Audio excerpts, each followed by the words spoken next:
Yeah, they're waiting for a guy that's got balls the size of a burglar, a daytime burglar. Imagine being a daytime burglar and you've got to have balls. Hey, they're seeing me, but fuck you.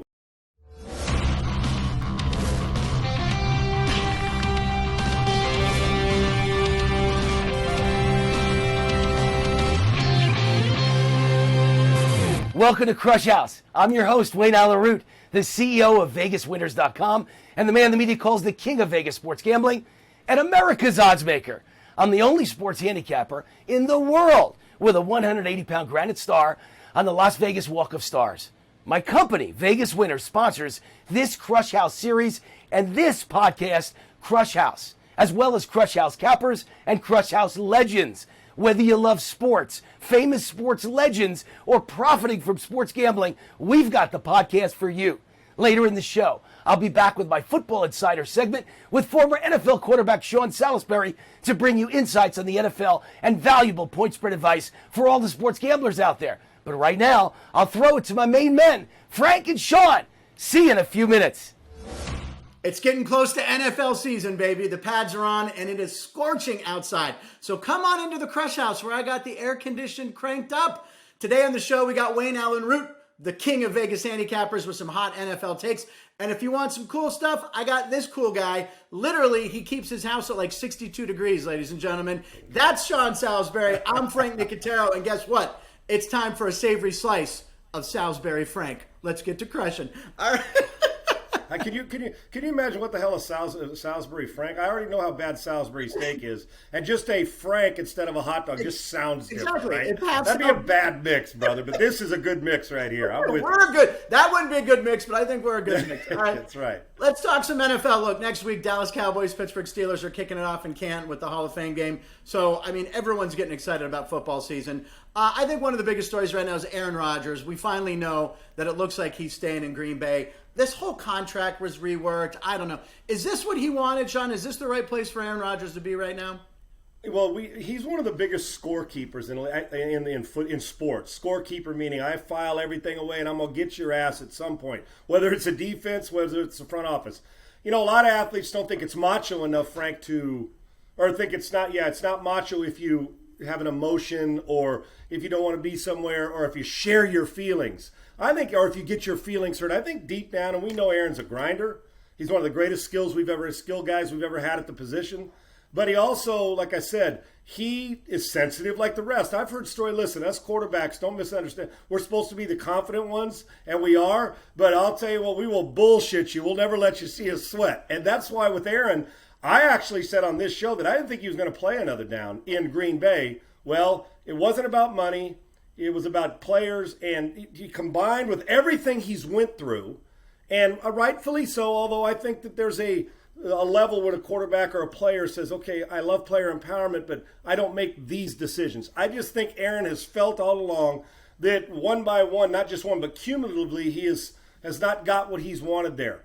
And then as it started to wind down, players started to talk. All that talk didn't come down to, he got a new, different, restructured contract, but it gives him an out after this year. And I'll bet you if they have a great year, he'll reconsider and not want to go play somewhere else. He's played his whole career there.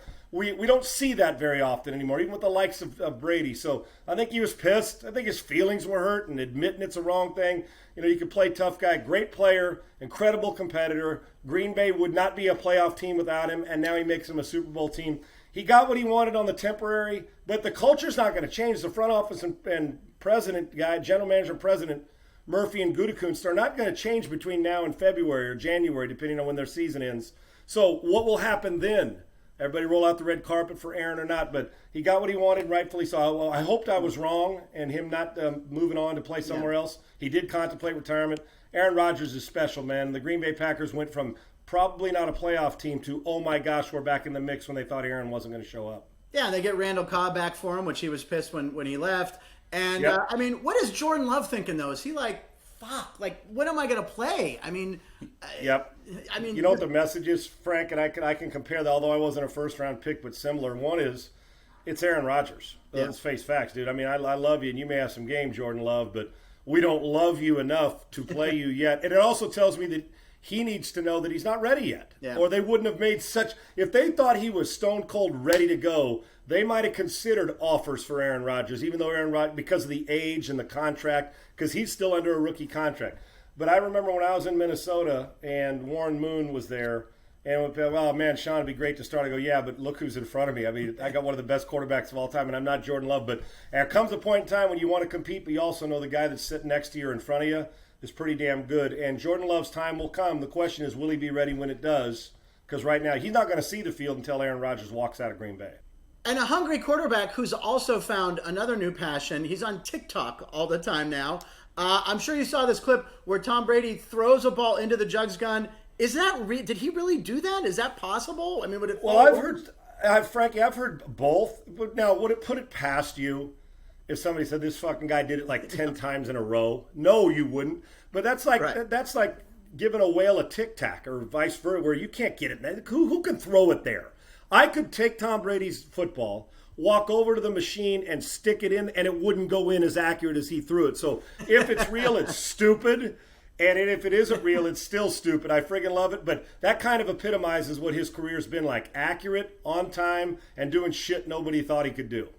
And maybe the ball went into the jugs gun easier because, it was partially deflated. All right, moving on. Last team. I'm a Steeler fan. All right, Kansas City Chiefs. You got to talk about Patrick Mahomes. Speaking of a guy who loves TikTok, I mean, he's young. This is what the young kids do. There's a clip of him on TikTok, like in 8th grade or so. I don't know. He hits a half quarter with a basketball, but throws it like a football into the hoop, and you hear the buzzer go off. It was either a game winner or a halftime shot. I don't know. But the Chiefs, I mean, they're still the team to beat in the AFC, maybe? I don't know. Yeah, they are. As long as you got that cat, you're going to be the team to beat. I mean, there's some good AFC teams with Baltimore and Cleveland on the rise. Buffalo's a main challenger there, but how can you not? Matter of fact, you could take a bunch of just guys and Mahomes elevates them, but you also saw you lost 2 outside tackles and they got pushed around in the Super Bowl. So they went out and addressed that. Andy Reid's a great coach. And Patrick Mahomes knows that he can't do this alone, although we all think he can. In that locker room, that's another reason why those players love him, because the credit is doled out. He knows you can't win a Super Bowl without everybody doing their thing. They got to be the favorite, whether it's that shot when he's 8 years old, whether it's like doing a McDonald's commercial, nothing but the bottom of the net like Bird and Jordan did. Yeah, remember that? Like he should be doing with that shot. And whether it's throwing sidearm, a no-look, and he works on those. I've seen film in work in practice. He throws them in his gym and his workout, sidearm, arm angle, changes all the time. So it's not new. If you practice something, repetition, there it is. He is a phenomenal cat, and he's got the ability that we haven't seen to throw the ball in a long time. If you hit him, everything changes. That's the way it is with all quarterbacks. You could very easily see a rematch in this year's Super Bowl because the two dudes that are at quarterback. Yeah, you mentioned that he practices no-look pass. There's also a TikTok clip of that. Like I said at the top of the show, camp is underway in the NFL. Sean, I want to hear about your first camp as an NFL player. Scared to death. I'd played at SC, which you think about all the great players I played with, but I can remember getting on it. My dad said, put that chip on your shoulder and go win this job. I got on a plane, flew for our mini camp, and I was afraid to death. And they have when I walked in there's Kurt Warner, the original running back Kurt Warner from Penn State, and David Craig and Steve Largent, Kenny Easy. I'm like, what the fuck am I doing here? Then I think, Sean, you played at USC, remind yourself. And Frank, I will tell you, honest to God truth, my first training camp, I followed David Craig, Kenny Easley, and Steve Largent around like I was a baby duck following a mother duck to soak in information, to the point where I know they're like, dude. And Steve finally, okay, come on, they take you under their wing. But it was, I as a guy in my position, we had 6 quarterbacks on the roster. I couldn't afford to make a mistake during practice or make a mental error. And I had one of the best training camps I've ever had, made the team. And then that was one of my favorite teams because Chuck Knox was the coach. It was old school, and it was a great group of veteran players. I was scared to death when I got off the plane. I said, please, Sean, just stay mentally prepared.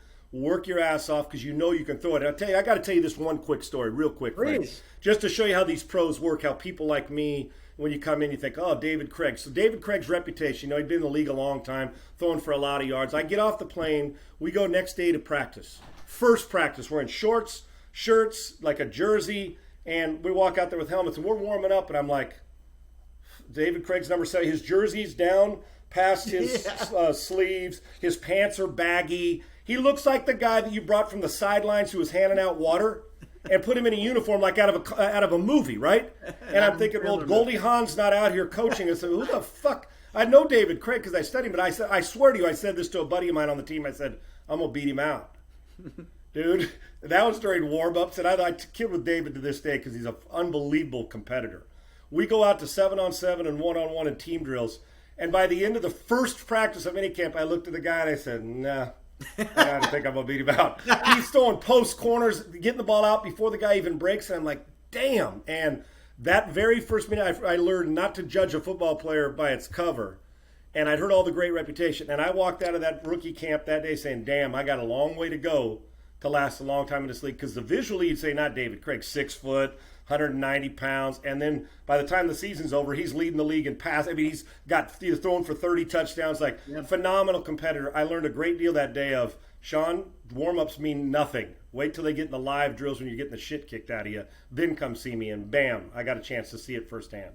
That's a great story about camp. And by the way, Dave Craig was always one of my favorite non-Steelers. But here's 3 things I always think of when I think of Dave Craig. Milton College, right? The college he graduated from went out of business, doesn't even exist, right?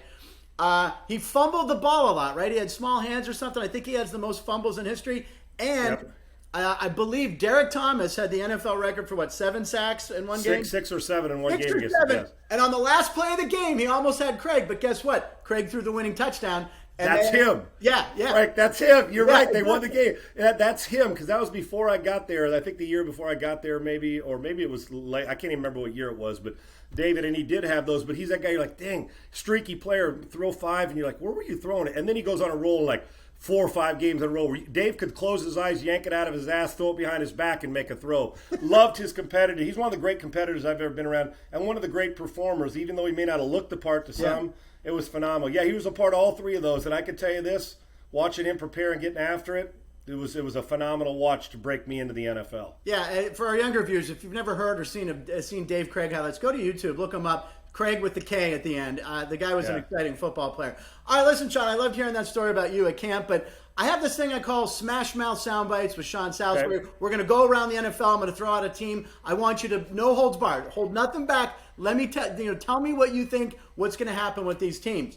Now, I'm starting with a team that probably a lot of people wouldn't think we should, but I'm going to go with the Detroit Lions because I always feel bad for the Lions. And I saw their new head coach, Dan Campbell, doing 40 up and downs yesterday with the team. Did you see it? He was working out with the team because this guy, he's a former player. He's kind of a crazy guy. But is Detroit ever on the right track? We always hear these new coaches are going to be right. What's with the Lions?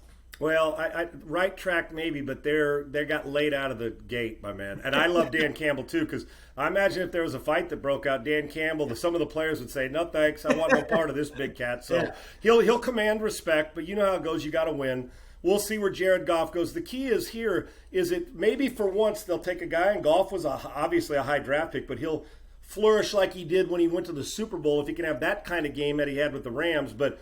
They've never built around, I'm talking about one time they'll have a decent defense. And years ago, Barry Sanders. And then they'll have linebackers. And then you'll get Calvin Johnson. But I'm talking about all at once where you start to build it. So maybe this is a team that can have a really good quarterback, but a bunch of great players around him, other than a great quarterback like Stafford that they never quite pieced it together. And I don't even know why I'm spending this much time on him, but I'll just say simply this, that the Detroit Lions will not make the playoffs this year, but respect will be found and they will hit you. That's what I like. All right, move on. New Orleans Saints, Drew Brees is gone. What's up with the Saints? Taking a step back. Love Sean Payton. I know that he's going to miss the accuracy of Drew Brees. It comes down to one thing. There's enough. Sean Payton's enough of a designer. Can Jameis Winston quit throwing the fucking ball to somebody else? And because if he does, it will drive Sean Payton batty because they are 180 degrees different. You got big, strong-arm Jameis who will throw 40 touchdowns, and then big, strong-arm Jameis that wouldn't drop it in the ocean if you're standing in a boat. So I got to find now great football IQ, and he can run. Will he be willing to take the horizontal pass and protect the ball? That'll be the key for the Saints. Rams are the sexy pick. We know that Wayne Allyn Root loves the Rams to win the Super Bowl. I think they're one of the favorites. Can this happen? Yeah, they're waiting for a guy that's got balls the size of a burglar, a daytime burglar. Imagine being a daytime burglar and you've got to have balls. Hey, they're seeing me, but fuck you. And so Stafford's got that. They finally got players around him and a coach that will be the most innovative coach that Stafford's ever been around. Health will be a problem. The running back position lost some depth when they got hurt here. The other side, Herbert, when he came out of college, Frank, and I studied hard, I thought, I like him, but he misses too many easy throws at Oregon. Yeah. He makes the hard ones. He's a physical kid. And then he got to the Chargers in L.A., and it's like he started making those. I'm like, damn, with his he's very smart, big body. We're looking at this will be the best quarterback they've had. Now, I hope I don't embarrass anybody, or if there's not somebody I missed. So but Fouts, over the long, we got three of them: Dan Fouts, Phillip Rivers, and when I say since Phillip Rivers, only been a couple years, and he's going to be that guy, pocket guy, and he's got far more mobility than both. If he learns how to continue to be in there and stay healthy, the Chargers have found in the next 2 or 3 years a top 5 type player in the league, which is shocking from what I saw. Great, but flashes of inaccuracy in college, and then bingo, comes in here and taking it by storm. What a run. Fouts, Rivers, and Herbert, not a bad gig. Well, I hope Stan Humphries isn't watching the show because I think his feelings would be hurt right now. No, and listen, and Hump and I were on the same team. Stan and I Stan was tough as 100-year-old leather, but he wasn't Rivers. He just like he'd say, well, Sean was a good teammate, but he wasn't Phillip Rivers, right? So no, Stan was good, but I don't think there's any arguing. Herbert's got the ability to be that guy. All right, I got to ask about my Steelers. I got a Franco Harris jersey back there. I'm hoping to get a Najee Harris jersey up there. What about my Steelers? I love him as a Rookie of the Year front runner. I do. Pittsburgh, when they're at their best, always, Frank, they like to run it, mix in play action, and know that they have the ability to put the ball in Big Ben's hands if they got to throw 10, 12 times in a row. We know that somehow, some way, they always manufacture with their front pass rush and pressure. Yeah. I think they've got the Myles Garrett and T.J. Watt, in my mind, are the two best edge rushers in the league, and when Bosa's healthy in San Francisco. So I like them. I think this is going to be a chance for all 3 teams to make the playoffs. Ben's got something to prove after last year, even though his numbers, Frank, were still pretty damn good. It's good. Yes. The shit we put on him about, well, he had an off season. His off year would have been my career year, would have made me a Pro Bowl. So never have. So I like him. Keep an eye on Najee Harris. I think that the Steelers, over the course of time, with that guy, if they can get him 20 to 23 or 4 touches a game, the Pittsburgh Steelers will be right there with Cleveland and Baltimore as we wear this season out. He can also catch the ball out of the backfield. So this phenomenal is a great pick. I stud. Can't wait. Yep. All right, before we get to the big 2 that everyone's going to hear about, I'm just going to go back to your team, Minnesota Vikings. I'm wearing my purple Sean frickin' Salisbury shirt. Bingo. What about the Vikings? They're better at the offensive line. They've upgraded defensively. They needed some help in the second. They've added a lot of pieces. I think Rick Spielman does a nice job in the front office. They've added pieces. They run the football too. And Dalvin Cook, we know how special he is. For me, and then they've got edge receivers too. I think. Listen, I love Kirk Cousins as a person and a leader. I've said all along, Frank, when he went to Minnesota, I said, you're never going to win a championship. I call Kirk Cousins, and I got a lot of respect for. Listen, he'll throw for 4,500 yards. Right. They may get there, but there's a difference when that guy who, when he gets into January, he'll get you to January once in a while. The question is, I don't think he can get you to February. For whatever reason, he doesn't like to throw the ball away. At times, he's a stat protector. But here's the thing that bothers me is when they get to January, he plays his best football, and then all of a sudden they get to January, and it's like, when are you going to raise your game and get to another level? He did it once against New Orleans, but it hasn't happened, and we know how important the position is. So I call him an Xbox quarterback because he'll put up great regular season numbers, and when you get to it, he'll throw a pick or a ball that you say, where are you throwing it? And you want to throw your controller against the wall. It gets you to January with a talented team, can't carry you over the hump. And if I'm wrong, I'll be the first to admit it because I do love the guy, but that's just being that's just being fair. At some point in time, they're going to have to find their future because Cousins may not be there past this year if they don't make the playoffs. Right. And by the way, that one game against New Orleans you talked about, isn't that the fluky play at the end? The pass that he was that no, that was Case Keenum. Yeah, the one you're talking. 2 years ago, or was it 2 years ago when he hit the one down the seam to Adam Thielen? Remember, over the top, and he caught it down inside the goal, like inside the 10. They went and scored. He made that play in a clutch situation. Oh. But the great ones, the Bradys, the Rodgers, the Wilsons, and the Marinos, they made plays at nut cutting time when nobody else was making plays. Cousins will put up big numbers. He will. He's a big numbers guy. But I wouldn't expect that he can get the Vikings to February. If they're getting to February, it may not be with that quarterback. But also one of the best sound bites ever. You like that? I mean, that was. Oh yeah, and we do like it when you can do it, and he does a great job in the regular season. So wait, I just think they're missing something there. We've had balls as big as a daytime burglar, and now nut cutting moments. I love all this. It seems like this always turns into this on this show. All right, last 2. Everyone's going to want to hear you mention Brady. You got to talk about Tampa Bay. 22 starters returning. I don't know. Is this team? They got the X on their back, right? It's hard to repeat. Can they do it? But it's Brady, and he keeps doing it. I picked him to win the Super Bowl last year, and I got a little bit laughed at. Come on, Sean, not here, not without Belichick, and they did. I actually right now I'll make my final picks once. I'd like to see the injuries at training camp. Yeah. He's the greatest football. I've said about 4 or 5 years ago on Dan Patrick's show, Frank. And people looked at me like I was nuts. I said, he's the greatest football player now. And now since then, what's he won? A couple more Super Bowls? Not quarterback, football player. Yeah. Now, I didn't say athlete either, because he's not the greatest athlete, but competitor, winner, quarterback. And we got some great ones. But when you got him, you got a chance. And the craziest thing, he stays hungry. He finds something every damn offseason to either piss him off, to drive him. His personality's shining more. He's playing freer. I think they're better. They got another year experience, coaching staff, 22 starters, as you mentioned. And he's healthy as hell, and he played a lot of last year, banged up and still trying to learn Bruce Arians' offense. And once he did the last 8 weeks, we saw the difference. Until somebody knocks them off, I got to say they're the NFC favorite, and they are my NFC favorite. I got them back in the Super Bowl. I'll get to my AFC favorite at some point here during training camp. But cool. 22 starters, hard to pass up, and a hungry quarterback who's the best ever. You also Frank, let me ask you one thing real quick. No. I didn't mean to interrupt you. No, go ahead. Okay, I know you're a Steeler fan, but I'm real curious. Who do you think the best team in the AFC and NFC right now is? Look, I'm with Wayne. I really think the Rams. I mean, I obviously live in LA, so I see a lot of Rams coverage. I mean, I always thought they were great, and now they lost Cam Akers, but I mean, Matthew Stafford, who I've always said, I mean, this guy's a winner, but he's never been surrounded by the right guys. So I would probably go with I think the Rams are a really good team. I mean, Wayne's going to tell you Dallas is really good because, the defense is going to be better. It has to be better than it was last year, and you got Dak back. In the AFC, look, as much as this kills me, Cleveland looks like they're loaded. I hate talking about the Browns, but they do look like a good team. I think I'm not worried about Baltimore and Cincy as much this year. I don't know. Lamar Jackson, great regular season, and then postseason he's failed. So other AFC teams, man, I mean, I don't think Miami's ready at all. I don't know. The Jags are years away, obviously, with Trevor Lawrence. Buffalo's pretty good, right? I was going to say, last but not least, I was always a Bills fan when the Steelers weren't any good. I like Jim Kelly and Thurman Thomas and Andre Reed and all those guys. So I would root for them. They're easy to root for. I mean, Josh Allen is a likable guy, and the city of Buffalo deserves a winner. So, that's for damn sure. That's for damn sure. Yeah. Now, listen, let's hear what Wayne Allyn Root, the greatest handicapper in Vegas history. You guys talk about football, and you talked about some teams you and I didn't talk about. Let's hear you and Wayne spin some NFL stuff. Hey, I'm Wayne Allyn Root, your sports gambling expert. What did they call me back in 1977?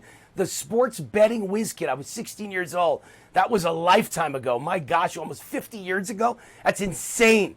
But I'm here every week on Krush House to give you some sports betting lessons and to do an NFL interview with Sean Salisbury, the former quarterback, NFL quarterback of what, Sean, about a dozen years? How long were you in the NFL and the CFL? Decade, a little more than a decade, my man.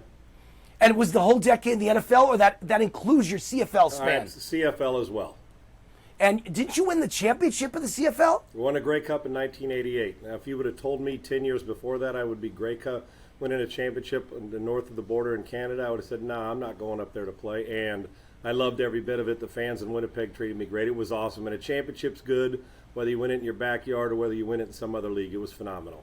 Oh, it's unbelievable.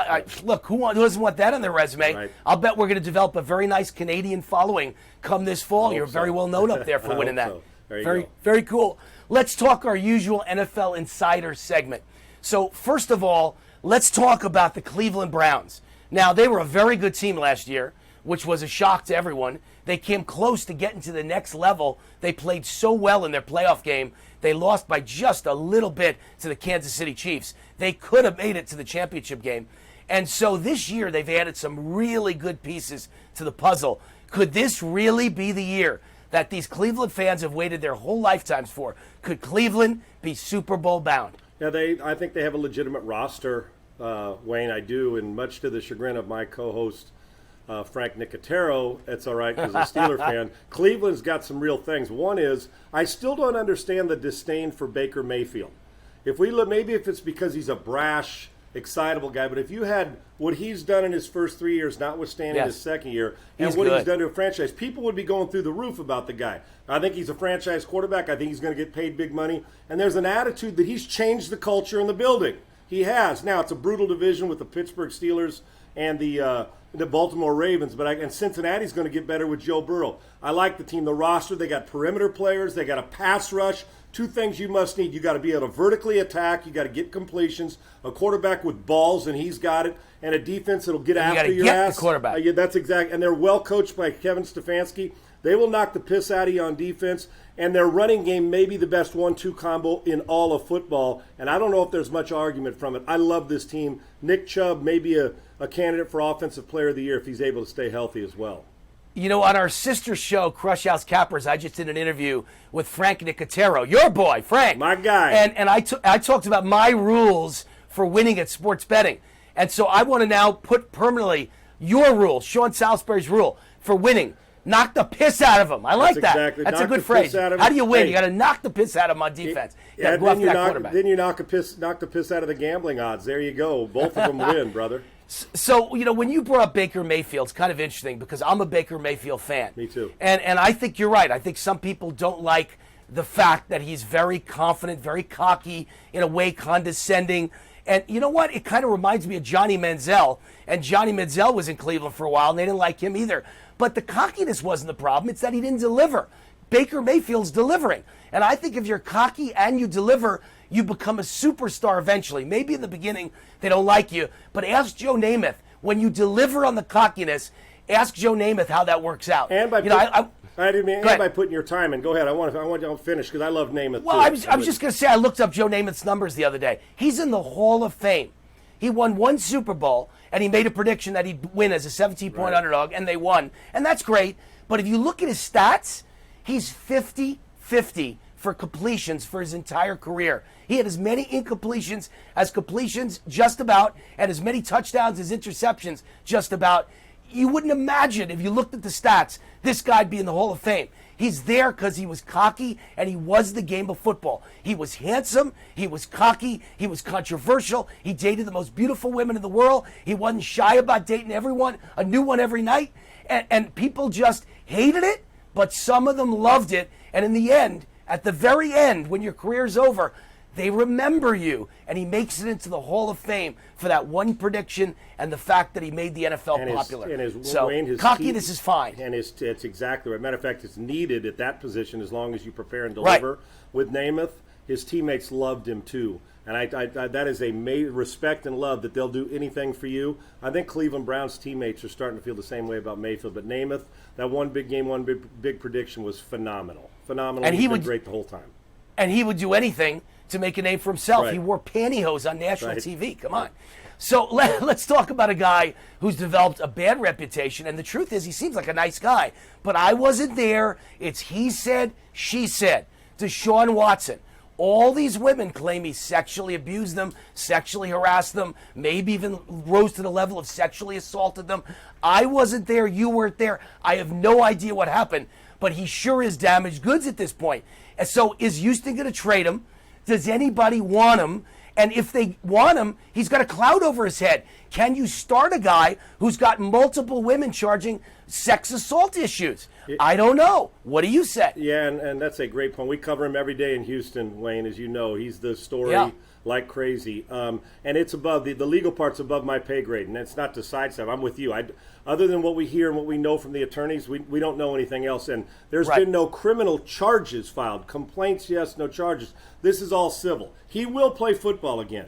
He will never start a down again in Houston. Not in Houston, when you say ever again. So right now he's out of practice and he's kind of doing walkthrough and doing individual, but not getting any team drills. This is simply a matter of semantics. They're waiting their time. The commissioner's waiting, whether it's the suspended list or not. And I don't know. He may be innocent of all of it. He may be guilty of some of it. He may be. I have no idea. But I know this. When all this is done, whether it's a suspension, whether it's nothing, he will not be playing in Houston. They've moved on to Tyrod Taylor and whoever else is in the future for them, whether it's Davis Mills or next year's pick. And Deshaun Watson will be quarterbacking somewhere else. It's not just the criminal part of it that is hovering over the legal part, should I say. It's not criminal, legal part. He didn't want to play here even before that came down. If you remember, Wayne, before this happened, he said, I don't want to be in Houston anymore. And then both of them, the Texans in their mind have moved on. It's just a matter of when you're going to get 3 first-rounders for him, when you're going to get 2 first-rounders, a couple second-rounds. It's a matter of the haul. When they get the haul, he'll be playing somewhere else. And yes, he is a hell of a football player. Somebody else is going to take a shot on him because when you get him, one thing's guaranteed. He is going to dominate on the football field because he always has. It just will not be with the Texans. I look at his stats, and I say he's top 3 in the whole NFL. Agreed. He was that good last year. An amazing guy, talent-wise. If I'm the Denver Broncos, I pay the price and I go get them. The Denver Broncos have a championship-level team. Championship defense, maybe the best in football, championship running game, and all they're missing is a quarterback. I take a shot because my understanding of the legal situation is nothing is going to happen as far as the suspension until February after the Super Bowl. He's not going to go on trial. Nothing's going to happen until February. You got him for this year. So it's like a one-year loan to win the Super Bowl. Win while you can right now with the right team in place. If Denver goes to get Deshaun Watson, it is magic. That's my guess what's going on behind the scenes. Any thoughts? Oh, I couldn't agree more. If I was them, even not knowing how the legal was going to turn out, Wayne, let's say the commissioner was going to jump in 3 weeks from now and he didn't play this year, he did play half this year and was going to miss a couple games next year, whenever it is. John Elway and that group, John's had success going out and getting free agent type quarterbacks or trading like the Peyton Manning deal for different circumstances, but he will change their franchise. If the Denver Broncos, if the Texans want 3 number ones, if you want to change your quarterback position for the next decade, go trade for him, because without that guy, you can't win a damn championship. You can't. There's no longer you can have a guy like me playing quarterback and win a championship. You got no shot. So if you want to have a shot to get to the big shit, you got to do what you got to do and go get the quarterback. And Denver shouldn't wait in line. They should jump to the front of it, as should a couple other teams. And I'm known for being pretty conservative politically, but let me tell you something. I'm a liberal when it comes to this topic. You're innocent until proven guilty. Amen. I'm so sick of this country hanging people who you don't know did a darn thing wrong. This guy is an NFL quarterback. Women are chasing him 24 hours a day. He's probably bedding 8 a night. And it's not a surprise that one of them has sour grapes and wants his money. There is no proof that he did anything to anybody. Until you hear guilty in a court of law, the NFL has no right to punish Deshaun Watson. That's my opinion, and I'll stick to it, man. And if it's not a criminal situation like this isn't yet, Wayne, at all, it's just criminal complaint. Yet. All these are civil, so he won't spend one day in court, according to it now, whether it's a settlement or it's dropped or it isn't. Like I said, it's way above my pay grade. That's why I stick to the football stuff, but I'm with you. That's how we founded this country, innocent till proven guilty. Unfortunately, in some circumstances, that's not the case. Both sides deserve to be heard. The women do, as does Deshaun, and that's why smarter lawyers than me will be taking care of this. But a settlement means nothing, by the way. You know, that's another thing about America. They think a settlement means you're guilty. A settlement means I make $100 million over the next 3 years. I'm glad to pay each of 16 women $1 million each and make them go away, and that's the end of it, because I can't let this keep dragging on and ruin my career. So you're willing to give away $16 million of your $100 million. Does that mean you're guilty? Absolutely not. Here's my lesson for Deshaun Jackson. For the rest of your life, don't walk in a room with another woman unless there's a witness there. Otherwise, you got a problem, man. Always have a witness before they walk in the room and let them sign a paper that it's consensual. That's what we've come down to in America. Very scary. He's a target for everyone. All right, move on to the last question. For sure. Last question. NFL playoffs. A lot of teams didn't make it last year. And every year, you find a few of those teams that come back the next year, total turnaround. They have last place schedule, so easy schedule, and they improve the team, and an injury bug doesn't hit them, and they make the playoffs the next year. They go from worst to first. Who's your target team or teams to do one of those turnarounds this year? You know, off the top of my head, a couple teams come to mind. They're both in the NFC. I actually think the Arizona Cardinals, that's a brutal division with Seattle and the Rams and Stafford. Brutal. And San Francisco expecting more from Jimmy, and they've got a great roster around the quarterback, is the Arizona Cardinals. I think Kyler Murray's in the same situation when we saw Lamar elevate to get to the MVP. Kyler Murray, I believe, if he stays healthy this year, will be in the most valuable player talk. Yes. Loved him when he came out. I'm a huge fan. Defensively, they can rush the passer. They hit you, and they got their offensive line's better. J.J. Watt. Yes. J.J. Watt. And they can catch and run. They've got people who can finish, and with that, and a guy that you just can't tackle. He gets skinny. I like Arizona Cardinals. They've gotten better every year. I think this is a playoff jump for them. Keep an eye on Kyler Murray's MVP run. And then, to me, I don't know how the Dallas Cowboys don't dominate that division offensively. That'd be second, Wayne. I know you love those Cowboys. You're just kissing my ass now. No, I'm just telling you. I see it all the time. When Prescott was drafted, I said, this is a great player. And people, even when he was hurt, I said, you give him the contract because those guys don't come around very often. Nah, Sean, he's not that good. Yet, he'll throw for 5,000 yards or be close. This is a special player. Arizona, Dallas both make the playoffs and both make the jump. The question is which one goes farther. But I like Arizona first. All right, so let me give you a few details on Dallas, because that's the team that I study 24 hours a day, 7 days a week as a fan, right, separate from an NFL guy and separate from a sports bettor. So in training camp so far, guess who's dominating? Not Dak. Matter of fact, he's out with a sore shoulder right, for a couple weeks. But the dominating factor in training camp for the Cowboys is their defense. Dan Quinn has changed everything. If this team even plays moderate defense, if there's any jump from worst in the world last year to just reasonable, they could be in the Super Bowl this year. They could certainly make a deep playoff run. Best offense maybe in all of football. Maybe better than Kansas City or Tampa Bay. Right up there. Amazing. But defense-wise, worst in football last year. Lots of injuries, and Dak was out for the year. Now if Dak is back, and if he performs up to snuff, this offense will be 40 points a game. Can the defense be even reasonable? I predict better than reasonable. I think they got a chance to be a good defense. Not ready to be a great one yet. That might take a year or two. But they just did an entire draft. I believe they had 11 picks or 12 picks, and almost every one of them was defense. And they brought in some really good ballers. And then Micah is middle linebacker, is unbelievable. Penn State, didn't even play last year. Took the year off due to COVID. He could be the best athlete at linebacker in the entire NFL, and they're going to use him to be a designated pass rusher. He's going to either move back and take the wide receiver or tight end or running back out in the field, or out of the blue, he's going to charge that quarterback, and he's as fast as anyone's ever seen at that position. I think they got themselves a winner. They went out and got Malik Hooker a few days ago at safety. Injured for 4 years, but when he's on the field, maybe one of the top 5 safeties in all the NFL. If he could stay uninjured, they got themselves a gem the other day.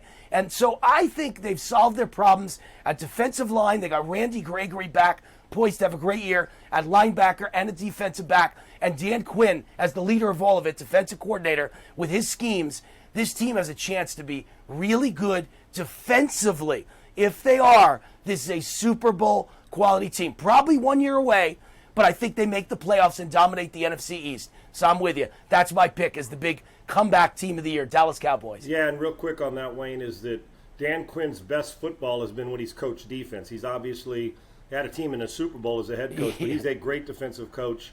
And all they got to do is finish in that 12 to 14 range defensively, honestly. And they may be better than that. If they do, their offense is good enough. And think they're going to play the Giants, who aren't explosive offensively, the Eagles, who are trying to find their way with a new quarterback, and the Washington football team, who is yet offensively, now they're a damn good defense too, to take that next step at their quarterback position. That'll probably be Fitzpatrick. So you start to look around and say, damn, all they got to do is if they hang 4 touchdowns a week or 3.5 touchdowns a week, they're going to be in position to win most of their games in their division.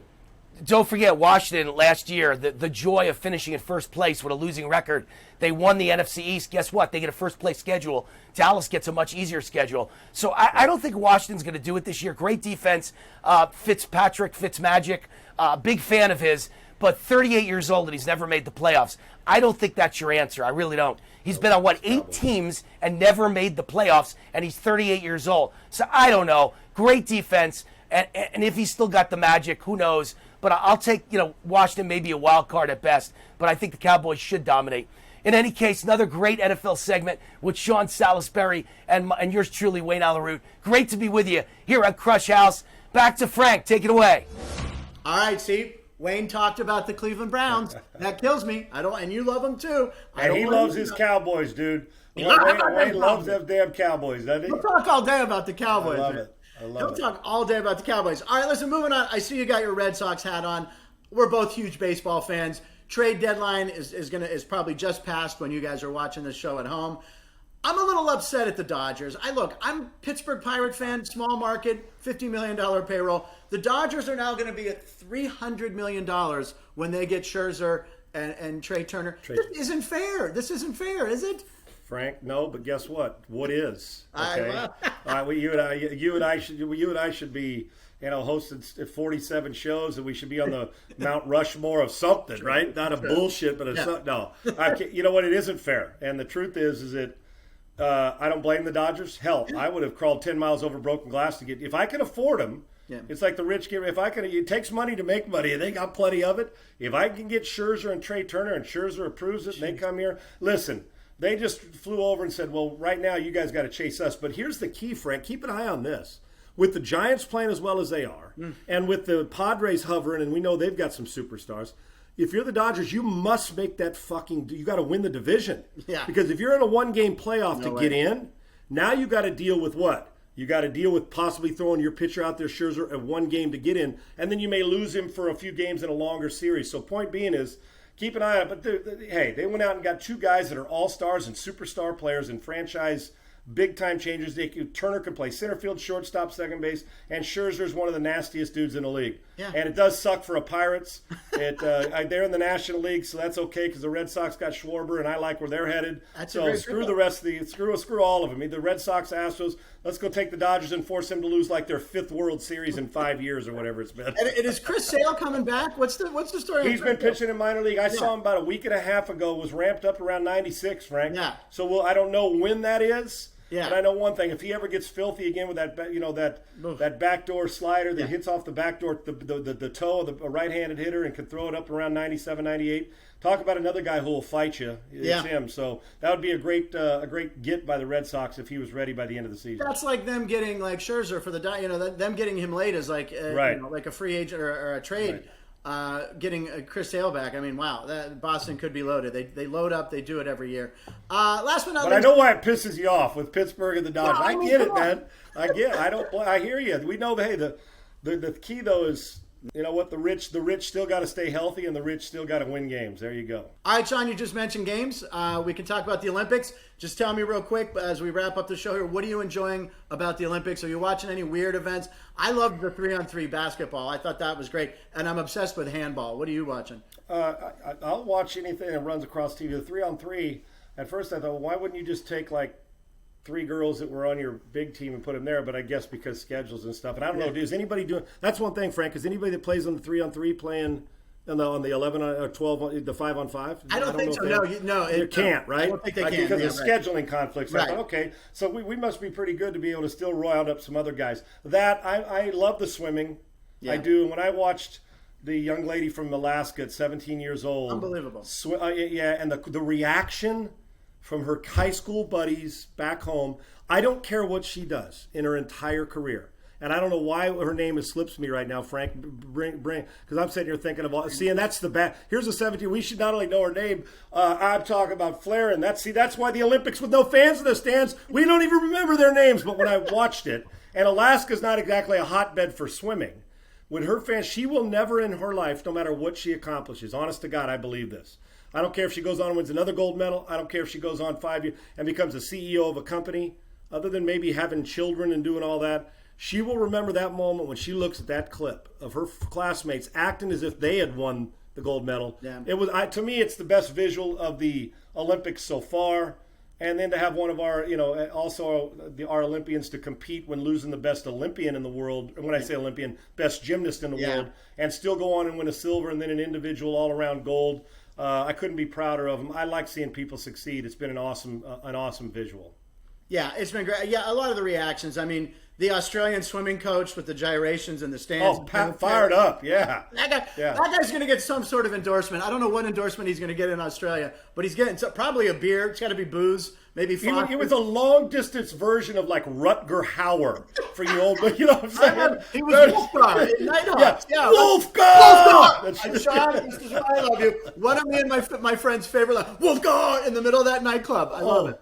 He's sitting there. He's got the glasses on. And all of a sudden, Wolfgang! Oh, yeah. Nighthawk. Underrated movie, Frank. It is. I saw it. Underrated movie. Saw it at the sink. Saw it in the theater, stayed twice to watch it, and then at the end, I don't want to tell you the big twist, because I know you're all going to watch Nighthawks tonight with Billy Dee Williams, Sylvester Stallone, Lindsay Wagner, the Bionic Woman, and Rutger Hauer was a great villain. All right, there are no villains on this show, but I guess I am right now, because I got to tell you that the show has come to a close. We want to thank Wayne Allyn Root for always jumping in and being a part of our show. Sean Salisbury is the best. That's why I'm wearing my Sean frickin' Salisbury shirt. I don't even have one of those damn things, so God bless you. I love it. I love this shirt. I wanted to wear it for you today. We'll be back next week with more Krush House. And remember, Sean might have something next week about burglars and their ball size. I don't know where he comes up. Go with do this yourself a favor. Go just for a day. Well, nowadays nobody even arrests you. You can steal whatever you want. Right. Anyway, just a loaf of bread, even if you want, right, Frank?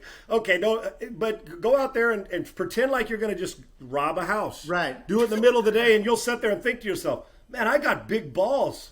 The balls of a daytime burglar, man. Bingo, there you go. No matter what you do, if you got the balls of a daytime burglar, nothing scares you. And there's some players that have that. I got news.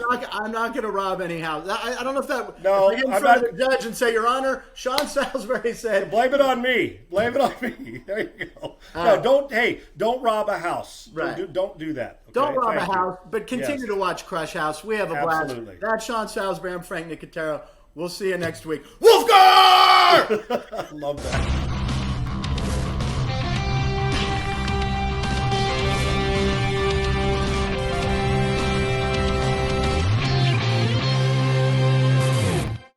I think that we really got to talk about fuck. What's her name? The gymnast girl. I fucked up.